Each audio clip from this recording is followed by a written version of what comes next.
میرے پیارے آقا صلی اللہ علیہ وسلم کے پیارے دیوانوں، یہ امت متحد ہی تھی، اس امت میں اتفاق ہی تھا، اس امت میں اتحاد ہی تھا۔ اگر میرے نوجوان اسلام کی تاریخ کو سننا چاہتے ہیں تو بہت غور سے سماعت کریں۔ امید ہے کہ کسی کے دروازے دل پر میرے یہ ٹوٹے پھوٹے جملے ضرور دستک دیں گے اور سعادت مند روحیں اس کو ضرور قبول کرے گی۔ میرے پیارے آقا صلی اللہ علیہ وسلم کے پیارے دیوانوں، جب اللہ کے حبیب صلی اللہ علیہ وسلم اس دنیا میں پیغام اسلام لے کر کے آئے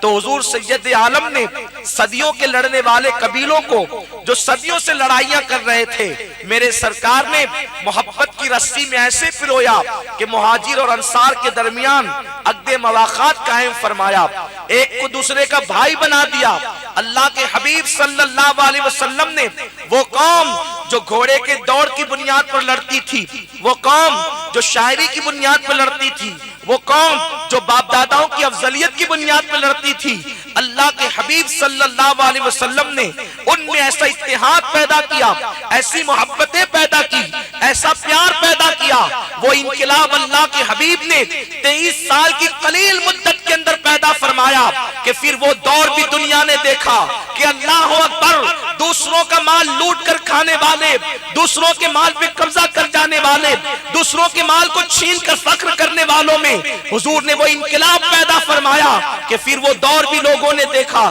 کہ اللہ کے حبیب صلی اللہ علیہ وسلم اپنا ایک مہمان ایک صحابی کے گھر بھیجتے ہیں اور کہتے ہیں کہ یہ مہمان میرے پاس آیا ہے، تم اس کو لے کر کے جاؤ۔ تو پھر وہ قربانی کا جذبہ پیدا ہوا، وہ انقلاب پیدا ہوا کہ جب وہ صحابی حضرت ابو طلحہ انصاری رضی اللہ تعالیٰ عنہ سرکار کے مہمان کو اپنے گھر لے گئے، لے جانے کے بعد آپ نے اپنی بیوی کو کہا کہ میں رسول اللہ کا مہمان لے کر کے آیا ہوں، اللہ کے حبیب کا مہمان لے کر آیا ہوں۔ بیوی نے کہا کہ دراصل ہمارے یہاں تو کئی دن سے چولہا ہی نہیں جلا ہے، لیکن میں نے بچوں کے کھانے کے لیے 2 بچوں کے کھانے کے لیے انتظام کیا ہے، یعنی 2 بچوں کا کھانا ایک بڑا آدمی کھا سکتا ہے۔ ٹھیک ہے، اگر تم اللہ کے رسول کا مہمان لے کر کے آئے ہو تو میں بچوں کو بیلا پھسلا کر کے سلا دوں گی اور اس کے بعد مہمان کے سامنے ہم کھانا رکھ دیں گے۔ اللہ اکبر،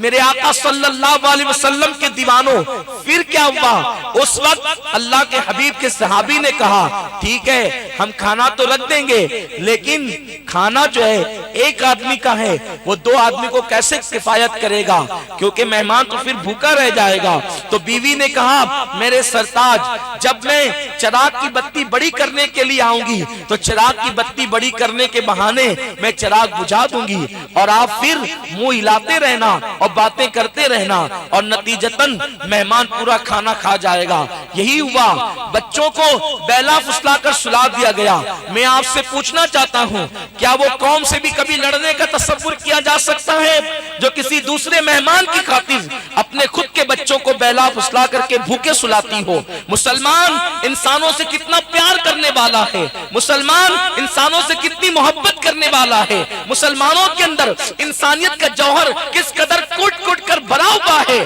کہ دوسروں کے لیے ہم اپنے بچوں کو بھوکے سلانے کے عادی تھے، ہم اپنے بچوں کو بیلا پھسلا کر کے سلا دیا کرتے تھے۔ اللہ اکبر، بچے بیلا پھسلا کر کے سلا دیے گئے، اس کے بعد چراغ کی بتی بڑی کرنے کے بہانے چراغ گل کر دیا گیا اور مہمان کو پیٹ بھر کھانا کھلا کر خود منہ ہلاتے رہے۔ یہ داستان تاریخ کے اندر آج بھی موجود ہے اور اللہ کے حبیب صلی اللہ علیہ وسلم نے اس فعل پر دونوں میاں بیوی کو جنت کی بشارت عطا فرمائی۔ میرے آقا علیہ السلام کے پیارے دیوانوں، دنیا نے انقلاب اپنی نگاہوں سے یہ بھی دیکھا کہ ایک مجاہد زمین پر لڑتے لڑتے گرتا ہے زخموں سے چور ہو کر کے، اور اس کے بعد وہ العطش العطش کی صدا بلند کرتا ہے، پیاس پیاس کا نعرہ بلند کرتا ہے۔ ایک ننھی سی بچی اس مجاہد کو پانی پلانے کے لیے دوڑتی ہے اور مشکیزے کا منہ اس مجاہد کے قریب کرتی ہے۔ کبھی آپ نے نہیں دیکھا ہوگا، اللہ آپ کو دیکھنا نصیب بھی نہ کرے، کہ کوئی زخمی انسان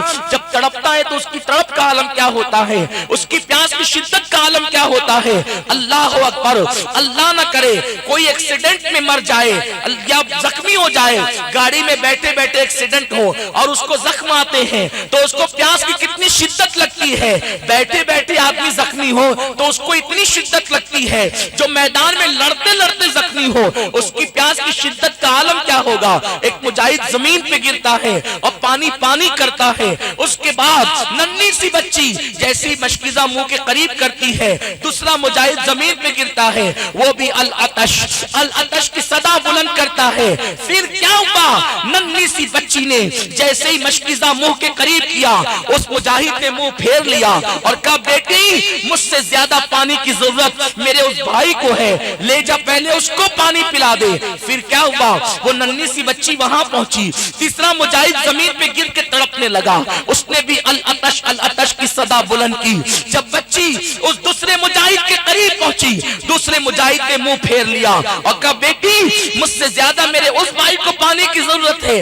جا کر کے پہلے اسے پانی پلا دے۔ وہ بچی وہاں پہنچی، وہ مجاہد شہید ہو چکا تھا، دوسرے کے پاس آئی وہ بھی جام شہادت نوش کر چکے تھے، پہلے کے پاس آئی وہ بھی شہید ہو چکے تھے۔ میں آپ سے پوچھنا چاہتا ہوں، مسلمانوں میں آپس میں پیار اتنا تھا، محبت اتنی تھی، اسی کی وجہ سے مسلمان پوری دنیا میں ترقی کر رہا تھا، مسلمان پوری دنیا میں کامیاب ہو رہا تھا، رکتا نہ تھا کسی سے، سیل رواں ہماری یہ کیفیت تھی۔